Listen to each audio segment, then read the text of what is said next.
The best of the rest of the news. With just months to go before it hosts the 2016 Summer Olympics, Brazil is all of a sudden in the midst of a very serious political crisis. Last week, the country's democratically elected left-wing president, Dilma Rousseff, was suspended from office following a vote in the Brazilian Senate to initiate impeachment proceedings against her. She's accused of corruption and misuse of campaign funds. Right-wing Vice President Michael Temer, who is also under investigation for corruption, will take Rousseff's place as head of state for the time being. All of this, of course, raises some interesting questions. I mean, why was a right-winger serving as the vice president for a left-wing president in the first place? And why, if he's under investigation for corruption charges, is that vice president even qualified to serve as president? Joining me now to help explain what's going on in Brazil and generally in South America is Mark Weisbrot, co-director, co-founder, and co-director of the Center for Economic and Policy Research, CEPR, president of Just Foreign Policy, and author of several books, including his most recent, Failed, What the Experts Got Wrong About the Global Economy. Mark, it's great to have you back with us. Great to be here, Tom. It's always fascinating talking with you. So what's going on in Brazil? How did it begin? What led to this moment in Brazilian history? Well, what led to the moment, I would say, is the right wing there couldn't win elections for 4 elections in a row, so almost 16 years. And, well, actually, it's not through the 4th term yet. So the Workers' Party has won 4 presidential elections. And so they took advantage of this recession. They being?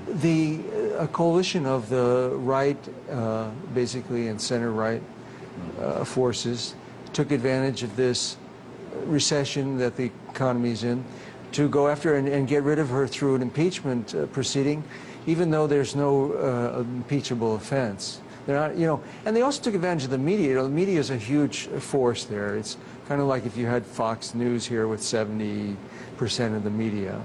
And so they just, you know, there was a corruption scandal and all the parties were involved, including the Workers' Party, although not as much as the other ones. And so they created an impression, and probably a lot of your viewers think that she's impeached for something to have to do with corruption, but in fact, she's being impeached for basically an accounting manipulation of sorts that all the other presidents did.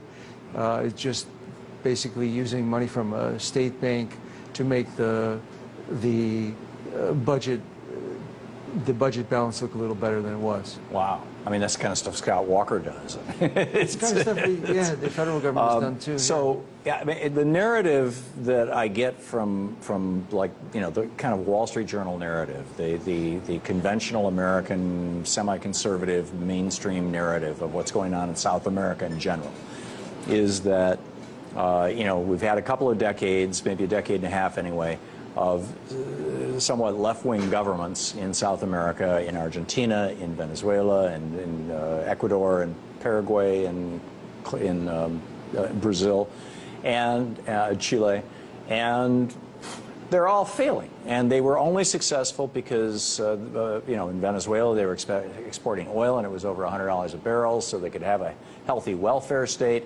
And now that the price of commodities has come down, or at least the price of oil has come down, these governments that were always just based on this fiction that you can take, you know, the money and make the people happy are disintegrating. Is there any truth to that narrative? Not really. I mean, you know, there's truth to the fact that the Latin American region is in recession this year. It's projected to shrink by about 0.5%. Didn't grow last year. So yeah, it's been affected by the world economy. That narrative that you hear in Washington is grossly exaggerated. First of all, it leaves out why did all these left governments get elected? You went from 0 left governments in the region to governing the majority of the region since 1998. That is, in that period, in the last 15 years. So how did that happen? Because you had 20 years where you had very strong influence from the United States and the International Monetary Fund, and there was a terrible economic failure. For 20 years, you had almost no growth of income per person. During the 80s and 90s. Yeah, during the 80s and 90s. And then they turned this around. And they brought the poverty rate down from 2002, when it was higher than it was you know, 20 years, more than 20 years earlier. It was 44%, came down to 28% in the region. And a lot of that was the result of these left governments, the economic growth, the employment they created, the programs that they had. Brazil is a good example. Why couldn't they get rid of the Workers' Party? Because they reduced poverty by 55%, extreme poverty by 65%, doubled the minimum wage in real terms. And yes, it was sustainable, especially in Brazil. They have $350 billion in reserves. They're not facing any kind of balance of payments crisis. So over the last couple of years, what mistakes have the Dilma Rousseff administration made that would cause Brazil to be in a recession? If they have got $350 billion in reserves, they would have the ability to stimulate themselves out of this recession, you would think. Yes, and they should have, and I think that was the big mistake. After 2010, where they grew 7.5% that year, they started to slow the economy. They tightened. Did she buy the austerity sales pitch? Well, she appeared to. I mean, I don't know what she really believed. There's a lot of pressure from the banks. Banks are very powerful there. They're like Wall Street here, only even more powerful relative to the political system, if you can imagine that. Wow. And so they put a lot of pressure on her, and she did. The government did cut public investment very sharply, cut spending, raised interest rates at the wrong time, and did help push the economy in recession. I think then that's an important lesson. They wouldn't be in this kind of trouble today if it wasn't for that. How did she end up with a conservative vice president? Well, that's part of the deal making in Brazil. You know, the Workers' Party can't win the Congress. It's a very corrupt system, and it's set up to be corrupt. You don't have parties like you have in most countries that you know of, where there's some kind of, except for the Workers' Party, most of the parties, you know, are more just candidates who try to get money from various interests. So they're collections of factions rather than ideological, holistic And they're really parties. corrupt. I mean, it's hard to get anything through Congress without bribes, you know, in that system. So, you know, that's part of the story. And, you know, there's also an international dimension to this story that I think a lot of the media here, of course, is missing, and that is the United States has been trying to get rid of all these left governments the whole time, and they succeeded in some, as you know.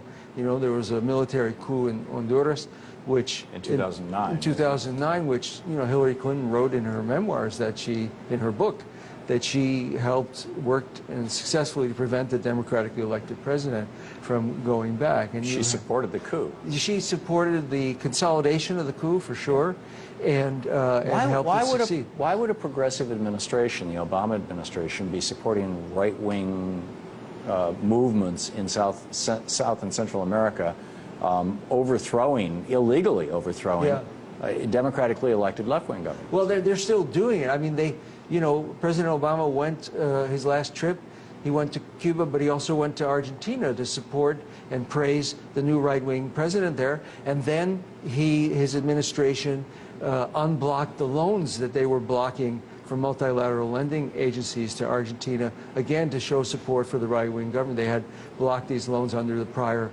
left government. And then also in Brazil, you see they're more careful in terms of they don't want to say anything.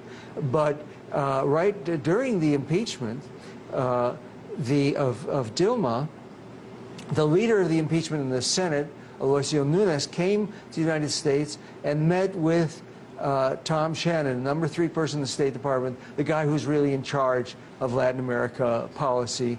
And, you know, Shannon didn't have to meet with him. That was a signal. That was a way of showing the opposition the United States is on their side. So we're saying to all the right-wing governments in Central and South America, wink, wink, nod, nod, we're on your side. Yeah, and the movements as well. And regime change is something that is acceptable. They will support. That's bizarre.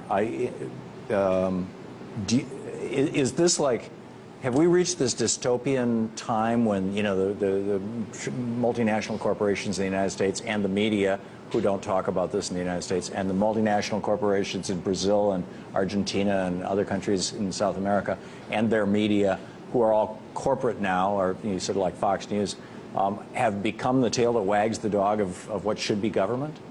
Well, it's a very, very powerful influence, and it always has been.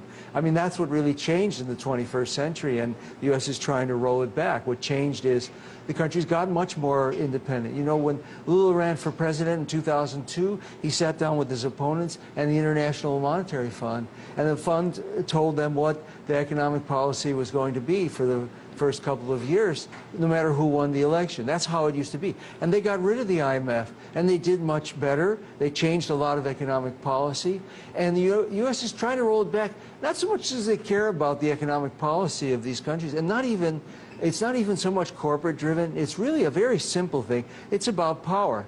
They want all of these countries to line up with their foreign policy. And usually, you know, in recent decades, they can only get the right-wing ones. And then, you know, a few years ago, they couldn't even get Colombia because the left governments had changed the norms in the region so much that even right-wing governments wouldn't support U.S. Foreign policy there. And so that's what they're trying to get. You know, the new foreign minister of Brazil under this new government, he's somebody who ran for president in 2010, José Serra, and he ran on a platform, a foreign policy platform, trashing all of his neighbors, going against Bolivia, accusing them of collaborating with drug trafficking, criticizing them for opposing the coup in Honduras and opposing the United States. So that's what they're getting if they get this government to stick. You know, they're going to get a foreign minister who's going to do what they want. Wow, that's absolutely remarkable.